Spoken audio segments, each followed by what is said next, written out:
Are you prepared to use force to keep others out? And will you be safe?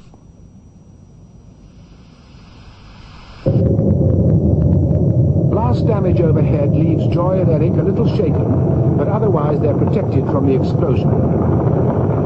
They could survive the blast even closer in, 1.5 miles to a mile, but even where they are, there's still the suffocation problem. However, if they invested several more thousand on an oxygen-making unit, they'd overcome this danger too. For complete protection here, they'll have paid around £15,000. At last, they're reasonably safe. Safe, that is, from the immediate effects of a 1 megaton airburst at St. Paul's. All this destruction was the result of a single warhead, but a single warhead is unlikely. For an all-out attack on the London region, this is a realistic scenario. Up to 30 large and medium-sized weapons, many exploding in the central area. Amidst this incredible destruction, a further nightmare. Over 1/3 explode on the ground. These make fallout.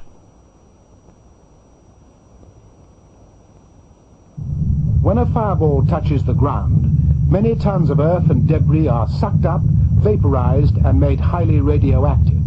This is fallout. Starting within hours after the explosion and continuing for days or weeks, this lethal dust drops out of the cloud as it's blown by the wind. Areas hundreds of miles away can be affected. It is invisible and deadly for at least 2 weeks. The radiation from this dust damages and kills living cells. These are some of the symptoms after a large dose, 1,000 rads. Within 30 minutes, nausea, tiredness, diarrhea, vomiting. After 2 weeks, loss of hair. After 3 weeks, bleeding from the gums and all orifices, skin hemorrhages. Within 3 months, pain, delirium, and probably death. A shattered inner city offers little protection from this dust or shielding from its intense radiation. Even an undamaged house is insufficient shelter. However, if they're properly built and shielded, all 3 of the do-it-yourself shelters could make a life-saving difference in areas that weren't affected by blast, away from the center. Under their thick earth shielding, Joy and Eric are safe much further in. Their Swiss-designed pump filters the dust from the air supply, although it does need cranking for 15 minutes every hour. They will have bought over 2,000 times as much shielding as most other people. Not all will be as secure. For most city dwellers, survival depends as much on luck as on foresight. Would West London, for example, really be in a safety zone, or flattened by blast, or hit by fallout? All are possible. Kenneth and Elizabeth live in Shepherd's Bush. He's in the building trade. They've been married for 7 years. The chances of their house looking like this after a major attack are high. If they survived such an attack, they could still shelter from fallout if they'd previously dug a trench like Joy and Eric's in the garden. We asked them to dig one and to stay down in it for nearly 2 weeks, entirely cut off from the outside world. For a 2-week shelter, these are the recommended rations, about £50 worth. Inside, these are the conditions they took on. And this is the sanitation, a bucket and chair. They decided right away to sacrifice the chair for the extra few inches of room. The shelter was 36 inches wide. Organizing the tiny space was a nightmare, even in this well-lit experiment. I'm hoping to do it. Bad as these conditions were, what would they be like after a real nuclear blast? Could you imagine yourself in here? The confusion, the disorientation. In such a situation, you would have to face much that was totally alien to you. As you tried to sleep on the hard floor, for example, Would you find it possible to forget the destruction you'd seen as you scrambled into the shelter?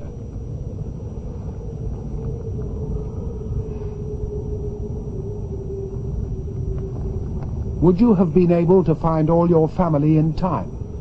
Your children? Would your house still be standing outside? Would you be injured?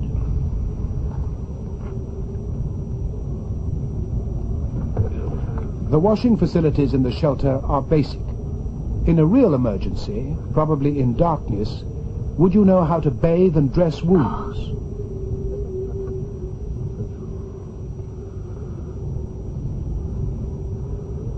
Could you remove broken glass from cuts if you had to? Could you prevent infection?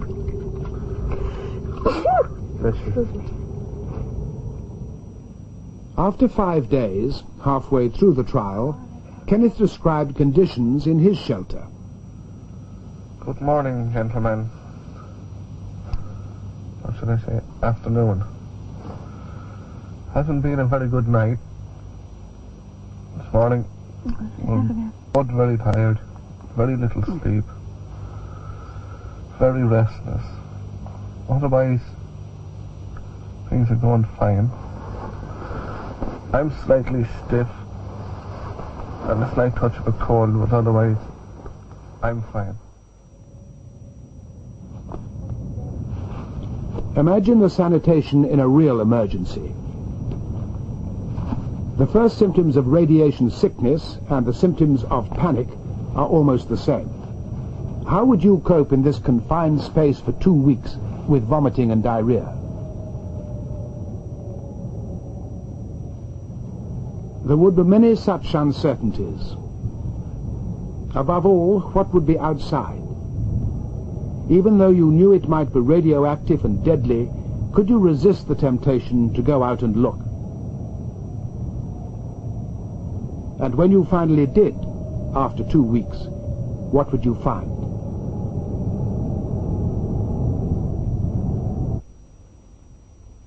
A world you recognized? Or a wasteland for which little in your experience had prepared you? After an all-out attack, how much of that complex world you now take for granted would still be there?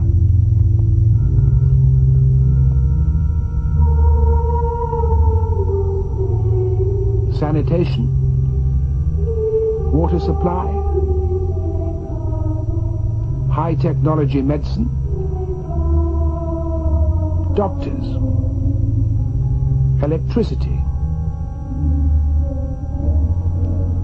What kind of communications? Who would tell you the extent of what's happened? How would you travel?